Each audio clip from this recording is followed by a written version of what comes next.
할렐루야, 사랑하고 축복합니다. 오늘 중고등부 예배 가운데 나오신 우리 중고등부 모든 가족들을 주님의 이름으로 사랑하고 축복합니다. 우리 이 시간 사도신경으로 우리의 신앙을 고백하며 우리 하나님 앞으로 나아가도록 하시겠습니다. 전능하사 천지를 만드신 하나님 아버지를 내가 믿사오며 그 외아들 우리 주 예수 그리스도를 믿사오니 이는 성령으로 잉태하사 동정녀 마리아에게 나시고 본디오 빌라도에게 고난을 받으사 십자가에 못 박혀 죽으시고 장사한 지 사흘 만에 죽은 자 가운데서 다시 살아나시며 하늘에 오르사 전능하신 하나님 우편에 앉아 계시다가 저리로서 산 자와 죽은 자를 심판하러 오시리라. 성령을 믿사오며 거룩한 공회와 성도가 서로 교통하는 것과 죄를 사하여 주시는 것과 몸이 다시 사는 것과 영원히 사는 것을 믿사옵나이다. 아멘. 자, 우리 다 같이 오늘 주일의 주인이신 우리의 예배를 받기 합당하신, 우리의 찬양을 받기 합당하신 우리 하나님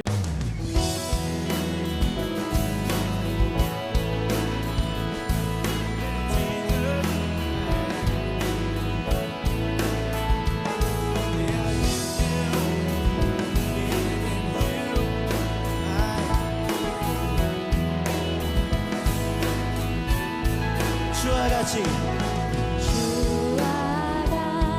길 가는 것 즐거운 일 아닌가. 우리 주님 걸어가신 발자취를 밟게 해.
걸어가요, 걸어가요. 오늘도 날마다 우리는 걷게 한 걸음 한 걸음 주 예수와 함께 날마다 우리는 한 걸음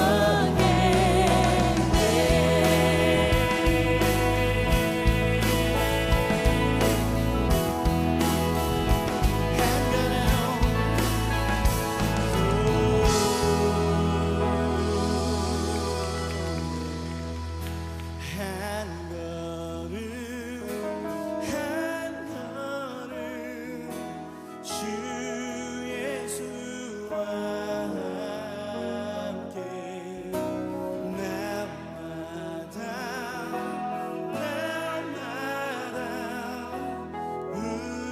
우리는 걷게 한 걸음 한 걸음 오늘도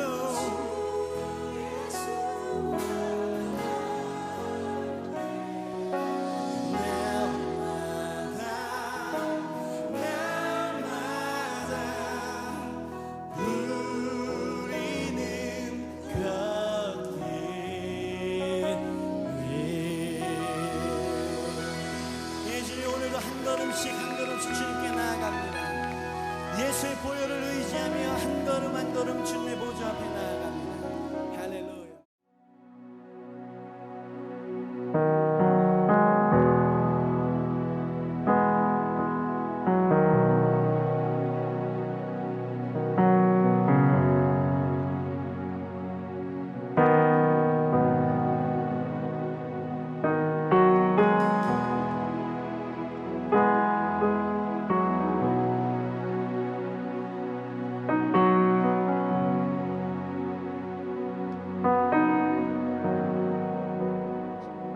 이곳에 운행하시는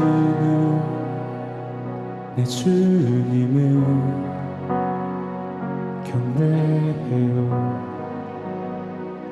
이곳에 일하시는 주 나 주님을 경배해요. 이곳에 운행하시는 내 주님을 경배해요. 이곳에 일하시는 주 내 주님을 경배해요. 주는 길을 내시고 기적을 내시고 신실하신 주님 어둠 밝히시는 빛 My God that is you.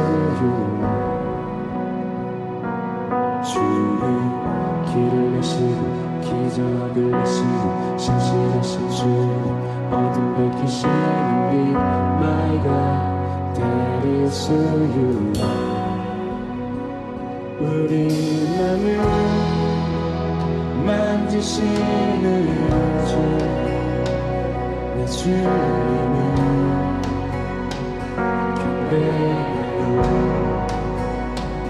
우리 맘을 치유하시는 내 주님을 경배해요. 우리 삶을 돌아보시는 내 주님을 경배해요. 우리 맘을 고치시는 주 나 주님을 경배해요. 주는 힘내시고 내시고 기적을 내시는 신실하신 주님 어둠 밝히시는 비 My God that is who you are 주는 길을 내시고 기적을 내시는 신실하신 주님 어둠 밝히시는 비 My God that is who you are 주는 길을 내시고 기적을 내시는 신실하신 주님 어둠 밝히시는 비 My God that is who you are 주는 길을 내시고 기적을 내시는 신실하신 주님 어둠 밝히시는 비 My God that is who you are that is who you are that is who you are that is who you are that is who you are that is who you are that is who you are that is who you are 주는 길을 내시고 기적을 내시는 신실하신 주님 어둠 밝히시는 비 My God that is who you are 주는 길을 내시고 기적을 내시는 신실하신 주님 어둠 밝히시는 비 My God that is who you are 보지 못해도 보지 못해도 주는 일하시는 느낄 수 없어도 주는 일하시는 주는 결코 멈추지 않는 주는 결코 멈추지 않는 보지 못해도 주는 일하시는 느낄 수 없어도 주는 일하시는 주는 결코 멈추지 않는 주는 결코 멈추지 않는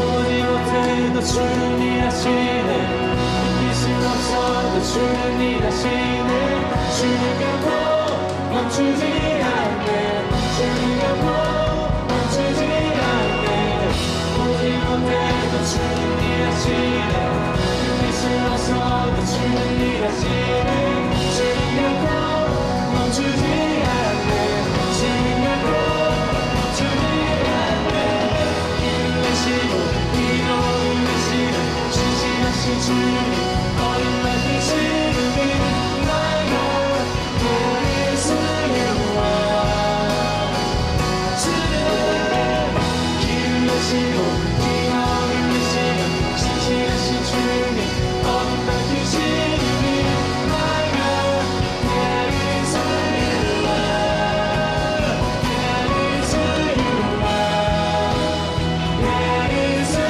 you are that is who you are that is who you are that is who you are that is who you are that is who you are that is who you are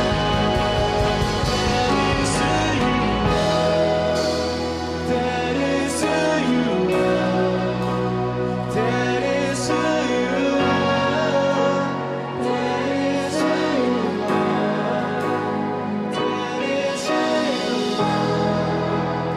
that is who you are that is who you are that is who you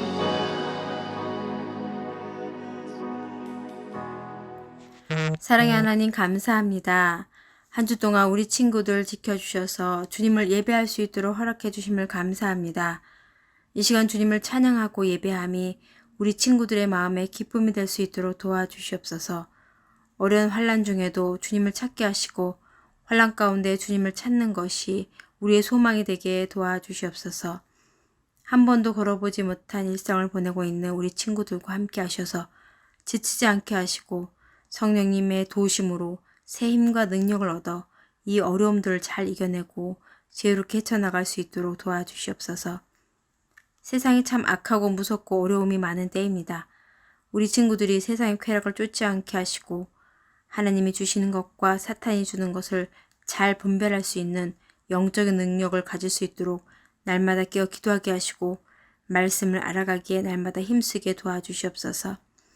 어떠한 유혹과 상황 앞에서 사탄에게 종노릇하지 않는 믿음의 용사들이 다 될 수 있도록 도와주시옵소서. 교회에서 다 같이 모여 예배할 수 있는 감격을 하루빨리 이루게 하시고 이 어려움이 하루속히 끝나게 도와주셔서 하나님의 일하심을 다시 한번 체험케 도와주시옵소서. 오늘도 말씀을 듣는 가운데 하나님 은혜 내려주시고 딴 생각하지 않고 주님의 말씀을 잘 붙잡을 수 있는 시간 되게 도와주시옵소서.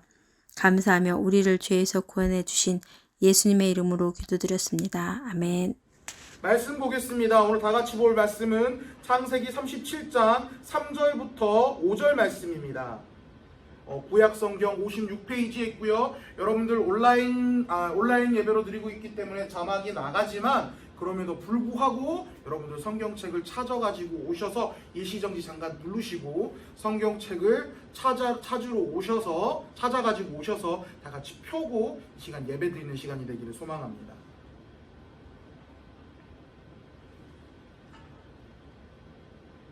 자, 우리 한 목소리로 읽어보도록 하겠습니다. 요셉은 노년에 얻은 아들이므로 이스라엘이 여러 아들들보다 그를 더 사랑하므로 그를 위하여 채색옷을 지었더니 그의 형들이 아버지가 형들보다 그들을 더 사랑함을 보고 그를 미워하여 그에게 편안하게 말할 수 없었더라. 요셉이 꿈을 꾸고 자기 형들에게 말하며 그들이 그를 더욱 미워하였더라. 아멘. 우리 오른손에 성경책을 들어주시고 한 목소리로 선포합니다. 이 성경은 하나님의 말씀입니다. 나는 이 말씀을 믿습니다. 그리고 이 말씀대로 살겠습니다. 아멘. 이 성경을 언제나 하나님의 말씀으로 믿고 그 말씀대로만 살아가는 우리 사랑하는 중고등부 모든 가족들이 되기를 주님의 이름으로 축복합니다. 여러분들 이제 드디어 여름이 한 걸음 한 걸음 우리에게 다가온 것 같습니다. 너무 더워요. 미칠 것 같아요. 목사님 금요일날 금요기도에 인도하는데 에어컨을 틀었는데도 너무 더워가지고 이거 마이크 찬양하다가 너무 더워가지고 웬만하면 그렇게는 안 벗거든요. 미리 벗고 올라가거나 이제 하는데 너무 더워서 안 되겠다 싶어가지고 찬양하다가 갑자기 마이를 벗었다니까요. 목사님이 정말 싫어하는 이 여름이 우리 앞에 성큼 다가왔습니다. 요 며칠 굉장히 더웠죠. 이러면서 사람들 날씨 미띠었네. 진짜 날씨 어떡해 너무 더워 막 이런 말들 많이 하는데 너무 더운 것 같아요. 목사님이 그저께였나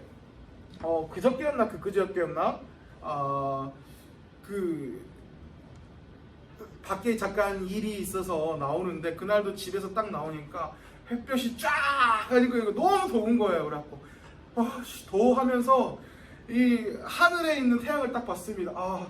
저 태양 진짜 식어버렸으면 좋겠다. 너무 더워 막 이런 생각을 하고 있었는데 그 태양 옆으로 새 몇 마리가 쫙 이렇게 날면서 지나가는 거예요. 근데 무슨 새였는지는 정확히 못 봤어요. 까치 이런 것보다는 좀 얍실얍실했는데 좀 날렵한 거였는데 어떤 사람은 그게 제비래. 박쥐 요새 좀 이미지가 안 좋은데 박쥐라고 하는 사람들도 있는데 굉장히 조그만해가지고 날렵하게 쫙 날아가는 새가 몇 마리 있더라고요. 근데 그 더운 날씨에 목사님이 평소라면 쟤들 안 덥나? 뭐다로 저렇게 더 올라가서 진짜 그냥 세상 같은 데 갇혀가지고 편하게 에어컨이나 쐬고 사람들이 주는 먹이 먹고 그렇게 편하게 살면 될걸 뭐 저렇게 살아가나 이렇게 생각을 했었을 수도 있어요. 평소에 목사님 더위에 찌들어져 있는 목사님의 마인드라면. 그런데 그날따라 그런 생각이 전혀 안 드는 거예요. 그 새들을 보면서 저렇게 날고 싶다. 부럽다. 얼마나 시원할까라는 생각이 문득 머리 안에서 드는 거예요. 여러분들 있잖아요. 약간 이 더운 날씨에 에어컨 트는 것보다 그 산 같은데, 들 같은데 이런 거에 차 타고 쭉 가다 보면 창문 쫙 내리면 바람이 쫙 들어오면서 내 얼굴에 있는 땀을 쫙 씻어내면서 굉장히 시원해지는 그 기분. 아, 마치 새들이 그런 그 굉장히 시원한 기분, 자유로운 기분, 그런 마음이 들겠구나라는 생각이 목사님 앞에 목사님 머리 가운데 문득 이렇게 드는 거예요. 그 당시에 목사님들은 이 새들을 봤을 때 더위에 찌들어서 너무 힘들어져 있는 새들보다 자유라는 이미지로 목사님 마음 가운데 갑자기 다가오게 된 거죠. 하늘과 땅의 구분 없이 하늘을 오가는 새들을 볼 때 목사님은 자유를 떠올리게 되었던 것입니다. 옛날에 목사님이요, 그 KBS에서 제목은 정확히 기억이 안 나요. 프로그램 제목은 정확히 기억이 안 나는데 환경 스페셜이었던가? 환경 스페셜이었는데 그 회, 목사님이 봤던 회의 제목은 정확히 기억이 안 나는데 도시의 비둘기에 대해서 집중적으로 이제 촬영해서 이제 다큐멘터리로 제작해서 내보내줬던 건데, 사실 여러분들 비둘기가 원래는 이렇게 도시에서 밀집해서 살 수 있을 만한 종이 아니었어요. 그런데 사람들이 일부러 뭐라 그러죠? 주변 경관 이렇게 꾸미는 용도로 비둘기를 이제 그 도심 가운데 이 비둘기 집을 만들어서 딱 가져오게 된 거죠. 그래서 그때부터 도시에서 살게 되었는데, 이 도시에서 살다 보니까 이 비둘기들이 원래 비둘기의 습성과 원래 비둘기의 행동과 본성과 너무나 달라지게 바뀌어진 거죠. 자, 우리 비둘기라고 하면 여러분들 도시에 살고 있는 비둘기를 우리가 뭐라고 부르죠? 닭둘기라고 부르죠. 왜 닭둘기라고 부르죠? 예, 얘들이 옛날에 어때요? 여러분들은 봤을지는 모르겠는데 목사님이 어렸을 때 도시의 비둘기라고 하면 그래도 조그만하고 꽤 귀여웠어요. 그리고 하늘도 날아다녔어요. 그래가지고 공원 같은데 막 나무 위도 올라가지고 이렇게 날아다녔고 뭐 되게 조그만해져가지고 되게 예쁘게 끼우고 막 이러고 다녔거든요, 비둘기가. 그런데 어느새 어때요? 도심에 활보하고 있는 비둘기는 어때요? 굉장히 등치가 커졌어요. 살이 쪘어요. 마치 우리 치킨으로 해먹는 닭같이 살이 그렇게 오동통하게 떴죠. 그리고 귀엽지가 않아요. 얘들은 보면 무서워요. 목사님이 운전할 때 정말 비둘기가 싫은 게, 왜냐면 사람들은 이 차를 딱 막고 있다가도 빵 누르면 비끼잖아요. 얘들은 차가 바로 지나가도 비끼지를 않아요. 차가 지나가면 그래 지나가라, 난 여기 있을란다 이러면서 차가 지나갈 때 아슬아슬하게 막 날아다녀가지고 혹시 내가 모르게 그 비둘기를 깔아서 죽일까봐 굉장히 불안하게 만드는 비둘기인데, 뭐 이야기하다가 여기까지 왔지? 어쨌든 어때요? 이 비둘기가 닭둘기로 불리는 만큼 너무 많이 먹어가지고 사람들이 어때요? 오바이트하고 음식물 쓰레기 버리고, 혹은 비둘기니까 동물이니까 동물이다 하면서 뭐 빵 조각이 나눠주고 막 이런 것들 때문에 얘가 살이 너무나 많이 찐 거예요. 그리고 또 이게 비행이라는 능력이 사실은 생물학적으로는 그거예요. 이 비둘기라는 생물이 사냥을 하고 그리고 그 포식자의 위협을 피하기 위해서, 도망가기 위해서 이 날아서 도망가기 위해서 날개가 있는 건데, 사람들이 먹이주고 사람들이 오바이트 해주고 막 이런 것들만 먹다 보니까 얘들이 이 살이 찜과 동시에 날 필요가 없는 거예요. 뭐 사냥을 하고 벌레를 나무 위에 있는 벌레를 먹으려면 날아가서 벌레를 먹어야 되는데, 사람들이 오바이트 해놓은 거 먹고 뭐 먹이 주는 거 먹고 음식물 쓰레기 주는 거 먹고 막 이러다 보니까 얘들이 날 필요가 이제는 없는 거예요. 그러다 보니까 날개가 퇴화돼서 비행 능력을 상실하게 된 거죠. 여러분 솔직히 말해서 길거리에 있는 비둘기 나는 거 봤습니까? 못 봤잖아요. 물론 맞아요. 푸다다다다닥 해서 잠깐 뛰어 올랐다가 차약 착지하는 거, 그걸 날았다라고 표현할 수 있는데 그건 나는 게 아니에요. 그건 나는 게 아니고, 그러게 보면 여러분들 닭도 나는 게 되는 거잖아요. 닭 못 난다 그러잖아요. 그건 나는 게 아니라 그냥 뭐라고 해야 되지? 그냥 높이 점프하는 것 뿐이죠. 나는 게 아니죠. 또 여러 마리의 비둘기가 그 도시에서 그 먹이를 구하기 위해서 먹이 경쟁 활동을 하다 보니까 도시에 살고 있는 전체 비둘기의 30%가 그 장애인 비둘기가 돼버린 거예요. 이게 무슨 말이냐면, 자, 여러분들 그거예요. 자, 그 길거리에서 오바이트를 누가 했어요. 만약에 누군가가 술을 많이 먹고 오바이트를 하고 이 빈대떡이라고 그러죠. 부침개 붙였다고 많이들 이야기하는데 그 부침개가 더러워. 그 부침개가 비둘기의 주된 그 양식이 되는데 여러분들 그래서 혹시나 그 비둘기 귀엽다고 날 새다 예쁘다 하고 만지지 마세요. 그 되게 더러워요. 남들이 어떤 사람이 오바이트 쫙 해놓은 거 먹고 나왔던 그런 생각만 해도 더러운데 누군가 오바이트 해놨던 이 토사물들을 먹기 위해서 차도 한가운데로 혹시 그 골목길 그 차 다니는 그 길 한가운데로 나가다가 어때요? 차가 이 몸이 둔하니까 차가 이렇게 몸이 둔하다니까 목사님이 괜히 찔리는데 차가 오는 걸 못 피해가지고 차가 오는 걸 못 보고 못 피해서 날개가 깔려서 날개가 이게 장애가 되거나 이런 경우들이 대부분이라는 거죠. 이 도시의 비둘기가 자연적인 환경이나 본성에 맞게 훈련되어서 이 새답게 자유롭게 날아다니면서 살아가는 것이 아니라 이 생활의 편리함, 그들이 당장 누릴 수 있는 이 생활의 편리함에 길들여짐으로 인해서 날개는 있지만 날개는 하지 못하고 날개는 날갯짓은 하지만 날 수 있는 능력을 상실하게 되었다라는 거죠. 인간이 버린 쓰레기에 익숙해진 비둘기, 조금만 날아가면 정말 자유롭게 그 더러운 토사물들을 먹어가는 것이 아니라 싱싱하고 깨끗한 벌레를 잡아먹고 정말 깨끗한 환경에서 자유롭게 살아갈 수 있는데 그 캐캐 묵은 매연 가운데 쌓여서 힘들게 살아가는 것이 아니라 정말 좋은 고기 마시고 자유롭게 살아갈 수 있는데 비둘기수들은 그 당장의 먹이에 길들여져서 그 모든 것들이 퇴화돼서 도시를 떠나지 못하고 있다라는 거예요. 여러분들 길들여진다라는 게 이렇게 무섭다라는 것입니다. 그런데 여러분 이 길들여짐이 우리 비둘기에만 있는 것이 아니라 우리 인간에게도 있다라는 거죠. 우리 인간이 필수적으로 본성과 본능에 맞게 인간의 역할을 잘 하기 위해서 훈련받고 이렇게 살아가야 되는 것이 있는데 우리가 어떤 상황과 환경에서 내가 편한 상황과 환경에 길들여져 버려서 그 본성을 잃어버리고 그 인간답지 살지 못하는 경우도 종종 발생한다는 것입니다. 여러분들 신앙에도 마찬가지예요. 신앙에도 길들여지는 것이 있습니다. 신앙에도 죄짓기 쉬운 환경에 길들여져 버려서 신앙의 야성을 잃어서 하나님 앞에 나아가서 예배를 제대로 드리지 못하는 환경으로 퇴화되는 경우도 종종 발생하고 있습니다. 길들여지는 게 이렇게 무서운 거예요.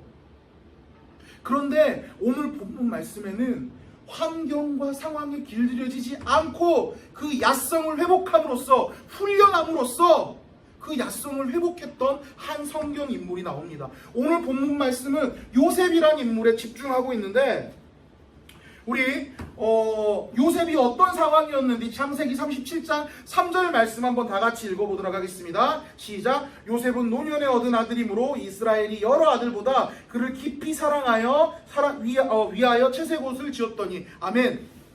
목사님 좀 더워서 좀 벗을게요.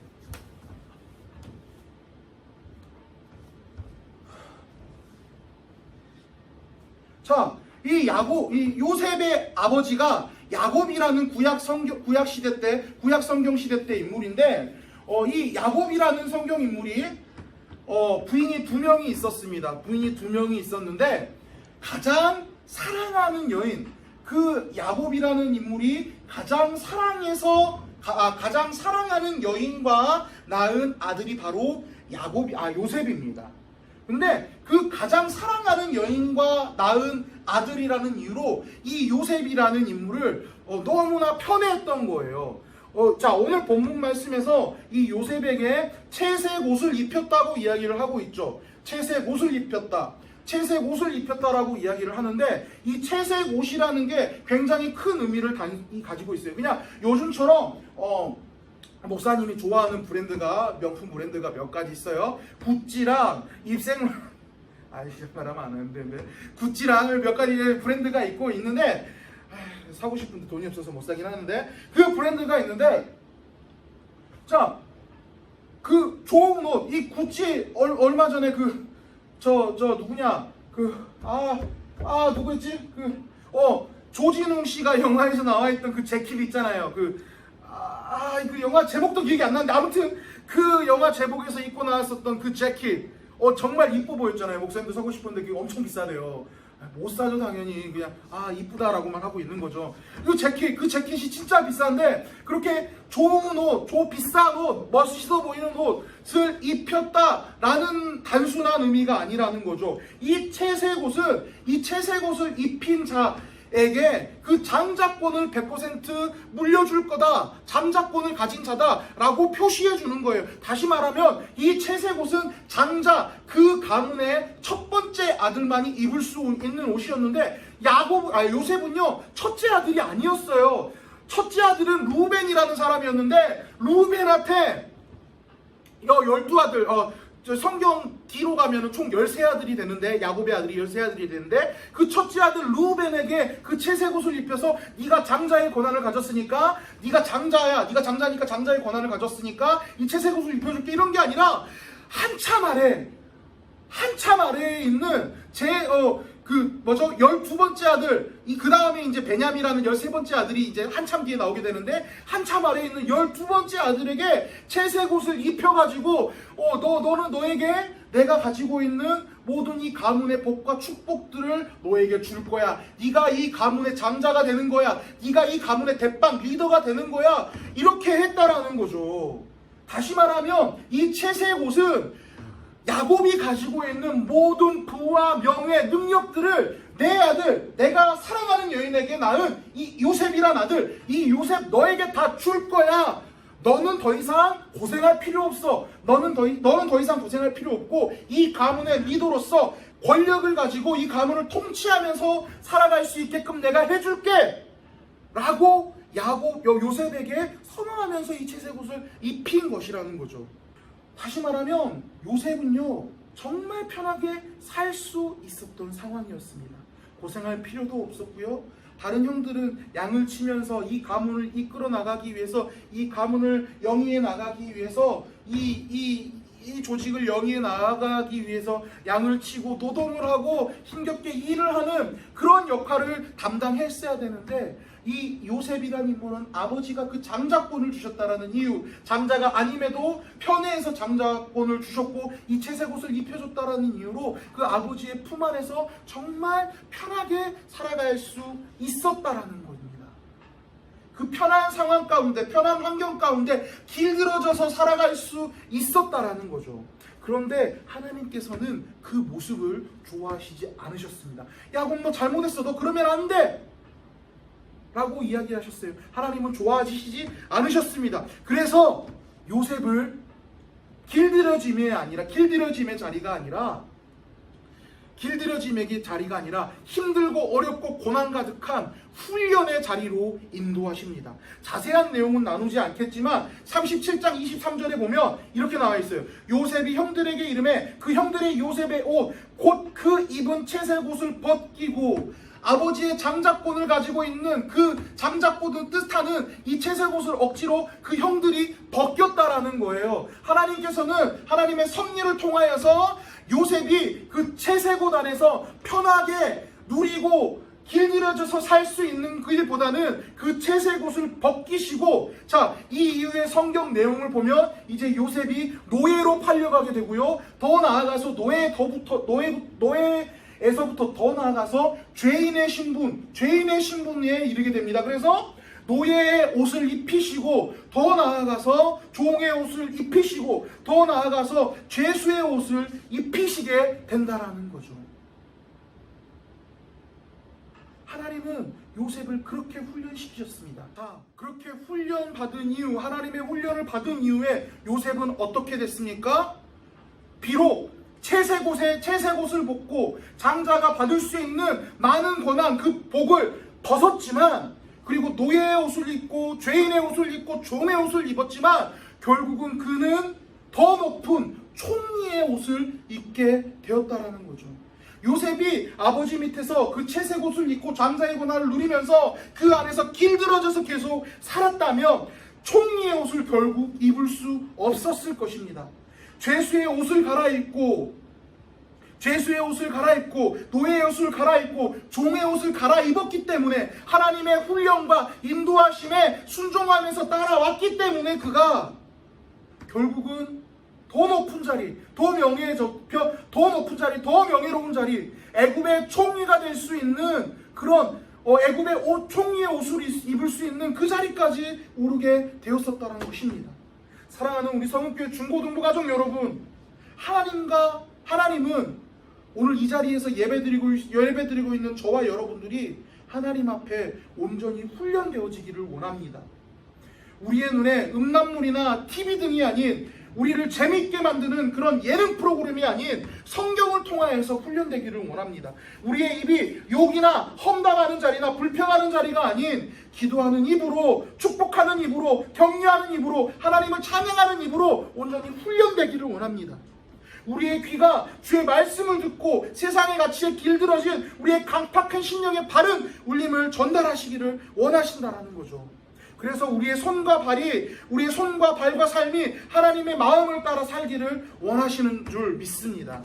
사랑하는 성교회 중고등부 여러분, 새가 자유롭게 날기 위해서는 얼마나 많은 날개짓이 필요한지, 또한 얼마나 많은 생사를 넘나드는 몸부림이 필요한지를 여러분들이 기억해야 됩니다. 하늘을 날기까지 얼마나 많은 시간들이 필요합니까? 하늘을 날기까지 수고한 그 시간, 그 훈련의 과정을 깨달을 수 있는 마음을 가져야 됩니다.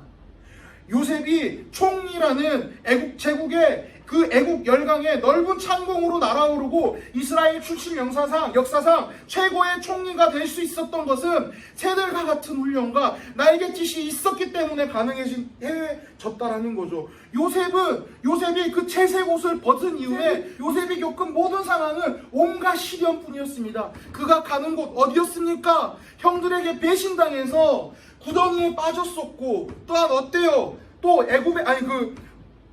보디발의 종으로 팔려가서 종살이 하다가 보디발의 아내의 그 유혹이라는 함정에 빠져가지고 온갖 누명을 쓰고 감옥에 가게 됐습니다. 그 감옥에서는 어때요? 술관원장에게 꿈을 해석해주고 그가 다시 복직될 수 있는 모든 도움을 주었지만 결국 술관원장에게 버림받았습니다. 사람들에게 버림받고 사람들에게 배신당하고 어딜 가나 핍박과 시련의 자리, 그런 자리뿐이었습니다. 그러나 요셉은 그 모든 것을 하나님 앞에 행했고 하나님의 관점으로 역사를 보았습니다. 그가 인간의 노력으로만 살아가려고 하는 것이 아니라, 인간의 노력으로 몸부림치려고 하는 것이 아니라, 그 가운데 임하시며 그 가운데 일하신 하나님만 바라보면서 잠잠하게 기다리는 훈련을 받았다라는 거죠. 그 결과 최고의 인격자가 되어서 하늘을 날 수 있게 되었더라는 것입니다. 그가 총리가 된 나이가 30살이었어요. 좀 부끄러워요. 목사님보다 4살 어린 나이예요. 누구는 총리가 되었는데 요셉에게 이 13년이라는 훈련의 과정이 없었다면 요셉은 이 열강, 애굽, 이 당시에 애굽은 엄청 큰 나라였습니다. 이 엄청난 큰 나라의 한 시대를 경영하는 위치에 오를 수 없었을 것입니다. 자신을 의지하고 자신의 몸짓으로 날아오려는 사람들은 자신만을 움직일 수 있습니다. 그러나 하나님에게 일생에 맡긴 사람들은 한 시대를 움직이고 국가를 경영할 수 있습니다. 우리 사랑하는 중고등부 모든 가족들 여러분, 지금보다 더 좋은 것, 더 맛있는 것, 더 편한 것, 더 큰 것을 추구하면서 결국은 하나님께서 여러분들에게 허락하신 삶, 하나님께서 여러분들을 위해 예비해 놓으신 삶, 그런 삶을 돌아보지 못하고 세상에 주는 만족감에, 세상에 주는 만족에 길들여져서 살아간다면 우리는 비둘기처럼 퇴보하는 것입니다. 우리는 비둘기처럼 퇴보하는 것이고 우리의 삶 앞에 기다리고 있는 것은 승리의 삶, 창공을 날아다니는 창공을 날아다니는 독수리 같은 삶이 아니라 실패하는 순간이 기다리고 있을 것이라는 것을 여러분들을 기억해야 됩니다. 우리는 훈련되어져야 됩니다. 성경 어느 곳을 봐도 훈련 없이 열매 맺은 사람은 없습니다. 더욱이 더 나아가서 하나님 앞에 훈련되어야 됩니다. 어느 상황과 어느 환경에서도 불구하고 하나님을 바라보고 하나님을 예배할 수 있는 자들로서 훈련되는 자들이 되기를 주님의 이름으로 축복합니다. 특별하게 여러분, 저는 개인적으로 우리가 지금 드리고 있는 예배가 하나의 훈련이라고 생각합니다. 이게 무슨 말이냐면 여러분들 아침 일찍 예배 드리러 나오는 거 힘들죠? 평일날 학교에서 공부하고 학원에서 12시 넘어서까지 공부하고 과제하고 주일날 좀 쉬어보려고 하는데 주일날 11시까지 나오려면 적어도 주일날 9시 30분 혹은 10시에는 일어나셔야 되잖아요. 피곤하잖아요. 그런데도 우리는 이 피곤함을 이겨내고 지금부터 훈련하셔야 됩니다. 일어나서 하나님 앞으로 나아올 수 있는 훈련 지금부터 시작하셔야 됩니다. 아니 예배 드리고 또 쉴 수 있잖아요. 그 시간만큼은 따뜻하거나 포근한 편한 이불 속이 아니라 그 안에서 안주하는 것이 아니라 힘들지만 하나님 앞으로 나아오는 훈련을 하셔야 됩니다. 저는 목사님은 솔직히 지금 두려운 게 한 가지 있어요. 뭐냐면 지금 우리가 코로나19 사태 때문에 온라인 예배를 드리고 있잖아요. 어쩔 수 없이 온라인으로 드리는 예배지만 이 온라인 예배가 너무 안 좋은 게 예배에 대해서 너무 가벼워질 수 있다는 거예요. 어디서든지 편안하게 드릴 수 있잖아요. 내가 편한 시간, 내가 편한 날짜에. 어떤 분들은요, 아 이게 왜 잘못되었지? 아 목사님 너무 꼰대 같은 생각하는 거 아니에요? 라고 이야기할 수 있습니다. 그런데 목사님은 인간의 연약함에 대해서 너무나 잘 알아요. 어쩔 수 없는 상황, 예배를 드리고 싶은데 상황이 안 되는 그런 상황에서는 이 온라인 예배가 필요할 수도 있겠죠. 그런데 우리는 우리 스스로를 너무나 잘 속이는 그런 연약한 인간이라는 거죠. 내 편안함을 어쩔 수 없는 상황이라는 전제 안에 가두고 너무나 잘 포장합니다. 그래서 예배의 우선순위가 밀려나게 되는 거예요. 제일 처음에는 내가 하고 싶은 거 먼저 하고 드려야겠지. 낮에 친구 만나고 낮에 놀고 오후까지 먼저 좀 편안하게 쉬고 내가 피곤하니까 늦게까지 잠자고 11시, 12시까지 넘어서 잠자고 밤에 자기 전에 드려야지. 늦게 8시, 9시 저녁 먹고 드려야지. 이런 상황으로 지내다가 결국은 한두 번 빼먹는 상황이 발생하게 되고요. 나중에는 에이 뭐 없잖아 하고 귀찮으면 안 드려도 되지. 이렇게 바뀌어서 나갈 수 있다라는 거죠. 그래서 어때요? 조금 이따 이제 광고할 때 이야기할 텐데 어쩌면 14일 다음 주에 오프라인 예배로 우리가 예배를 드릴 수도 있습니다. 이게 좀 이야기하기가 좀 조심스러워서 광고 때 자세하게 이야기할 거니까 이거 보고 우리 다음 주에 무작정 14일날 오프라인 예배네 라고 생각하지 마시고 이 이후에 예배 이후에 있을 광고를 좀 여러분들 참고해 주세요. 일단은 14일 다음 주에 오프라인 예배로 드릴 수 있어요. 근데 정작 그렇게 나와야 할 때 나와지기 싫어진다라는 거죠. 우리가 이 편안함에 길들여져 있었기 때문에. 왜? 너무나 편한 상황 가운데 내가 길들여져 있으니까. 그런데 예배는 뭐예요? 우리 그리스도인들에게 너무나 중요한 의무입니다. 예배가 없으면 우리는 그리스도인들이라고 할 수도 없는 거고 예배가 우리 그리스도인들의 신앙생활의 전부라고 이야기할 수도 있을 만큼 너무나 중요한 의무입니다. 우리 피곤하겠지만 좀 더 자겠지만 하나님께 예배드려야 하는 주일 오전을 온전히 깨우는 훈련을 시작하길 바랍니다. 아까 이야기했지만 다음 주부터 오프라인 예배를 드릴 수도 있습니다. 피곤하지만 좀 더 자고 싶겠지만 그 아침을 깨우는 훈련을 하시고 주일 예배 가운데 나아오는 우리 중고등부 가족들이 되기를 소망합니다. 지금 훈련 안 하잖아요. 여러분들 나중에 어른 되었을 때 더 바빠질 때 더 일에 찌들어서 살아갈 때 더 힘들어질 때 예배의 우선순위가 완벽하게 밀리게 되는 거예요. 우리한테 예배 빠지면 우리는 시체예요. 우리는 예배를 위해 하나님 앞에 예배드리기 위해 창조되었고 이 자리에 부름받은 거예요. 근데 우리 삶 가운데 예배가 빠지게 되면 어떻게 됩니까? 우리는 살아갈 가치가 없는 거예요. 우리는 그런 버림받은 존재가 되는 거라고요.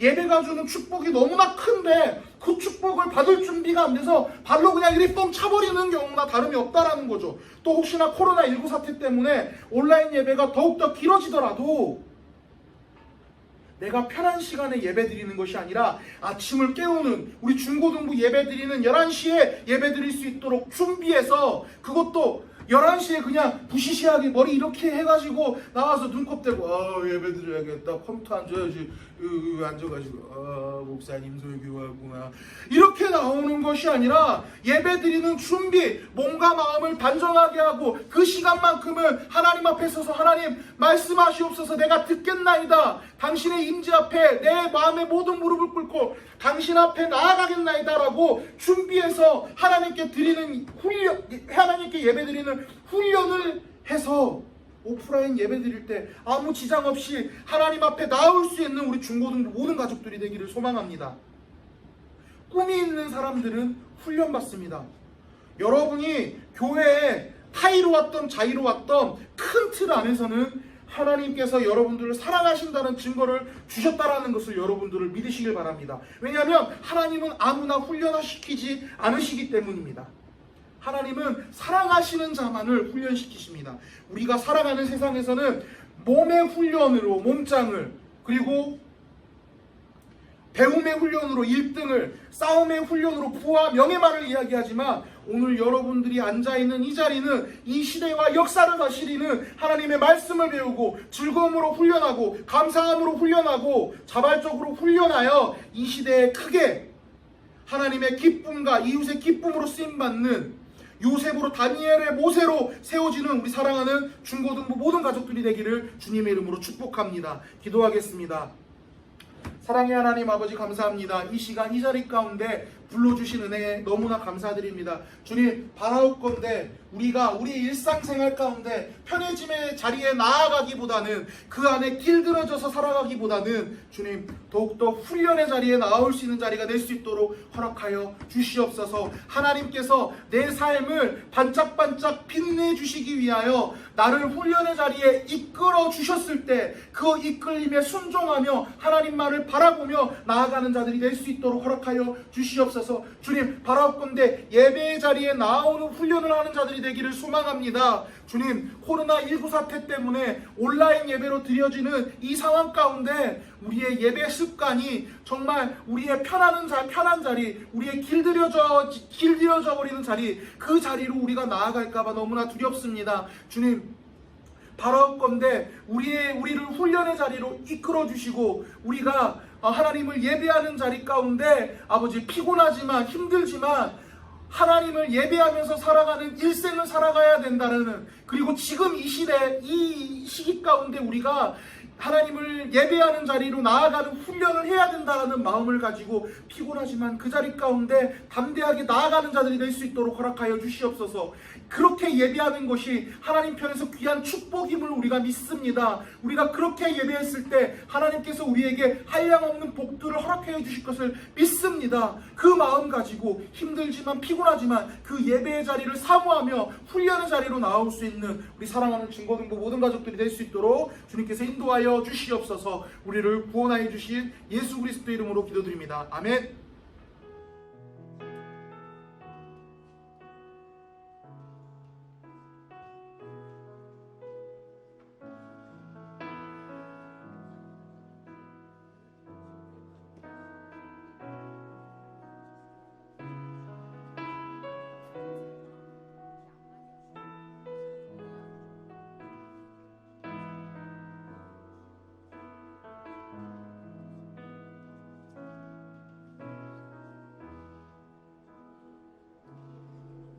주님 내 길을 잘 아시고 내 걸음 아시네.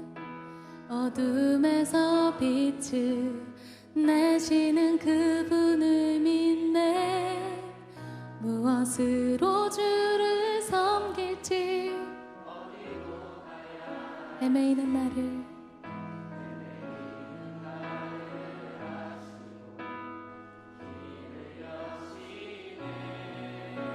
내 삶은 내 삶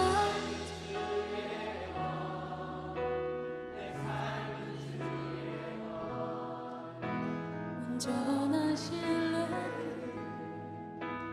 주께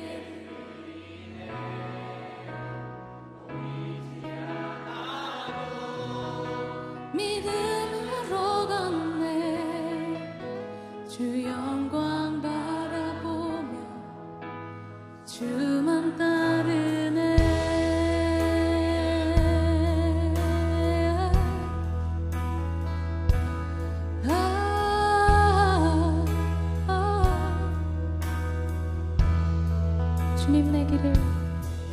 주님 내 길을 잘 아시고 내 걸음 아시네.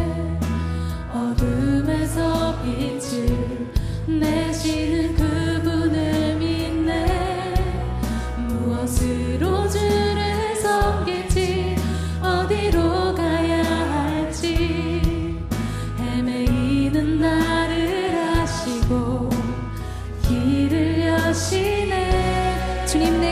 잘하시고 주님 내 길을 잘 아시고 내 걸음 아시네 어둠에서 빛을 내시는 그분을 믿네 무엇으로 주를 섬길지 어디로 가야 할지 헤매이는 나를 아시고 길을 여시네 내 삶은 주의 것내 삶은 주의 것 온전한 신뢰를 주께 드리네 보이지 않아도 믿음으로 걷네 주 영광 바라보며 주만 따르네 주님 내 길을 잘 아시고 주님 내 길을 잘 아시고 내 걸음 아시네 어둠에서 빛을 내시는 그분을 무엇으로 주를 섬길지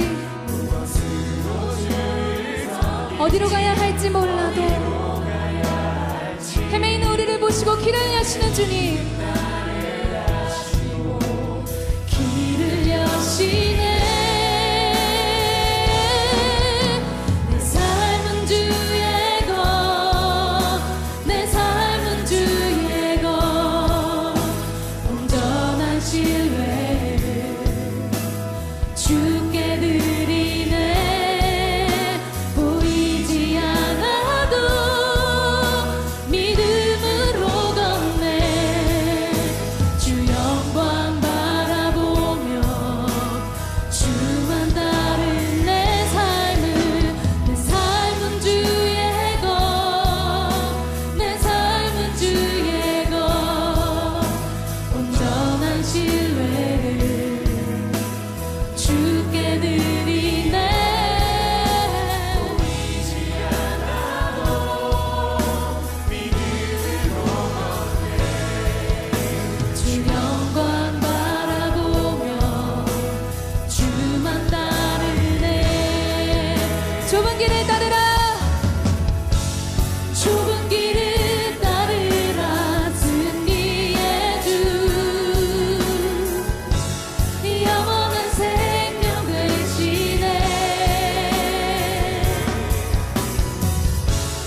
고난 중에 순종을 배워가며 너의 모든 삶 맡겨드리라 좁은 길을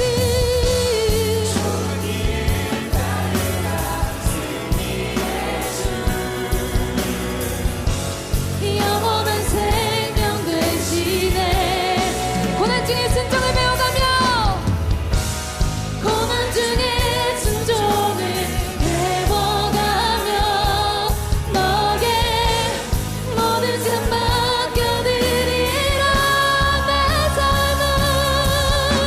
내 삶은 주의 것내 삶은 주의 것 온전한 신뢰를 주께 드리네 보이지 않아도 믿음으로 걷네 아멘 주만 따르네 내 삶은 주의 것내 삶은 주의 것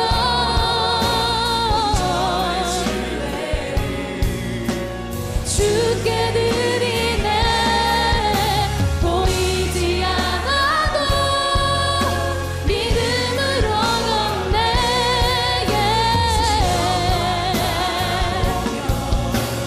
주만 따른 내 삶은 주의 것내 삶은 온전한 신뢰를 주께 드리겠습니다 주께 드리네 보이지 않아도 믿음으로 걷네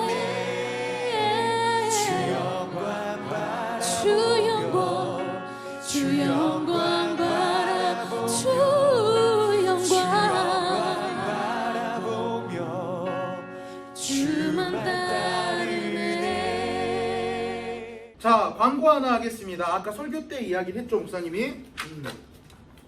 지금 다음 주에 이제 작년부 예배 나오는 친구들도 있겠지만, 주보를 봐서 알겠지만, 다음 주 14일에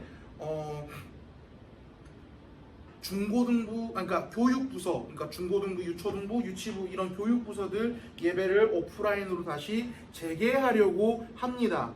근데 이게 아직 좀 굉장히 조심스러워요. 왜냐하면 이제 이 교회에서 어른들, 이 결정을 하시는 모든 어른들은 이제 원래는 14일날 재개하는 걸 이제 이 코로나 사태가 점점 종식되면서 줄어드는 상황을 좀 어느 정도 예상하면서 이쯤 되면 좀 정리가 되겠구나, 그러면 이쯤 되면 우리가 온라인 오프라인 예배로 바꿔도 안전하겠구나 라는 예상을 하면서 일단 그 날짜를 일단 잡았는데, 지금 어때요? 뉴스를 보면 코로나 확진자들이 지금 이 전보다는 종전에 좀 몇백 명 나왔었던 그 상황보다는 많이 줄어들긴 했지만 아직 안심할 수 있을 만한 단계는 아닌 것 같아요. 사실 그래서 말씀을 이렇게 이야기하기가 섣불리 14일날 무조건 중고등부 예배 드립니다 라고 하기가 사실은 굉장히 조심스럽습니다.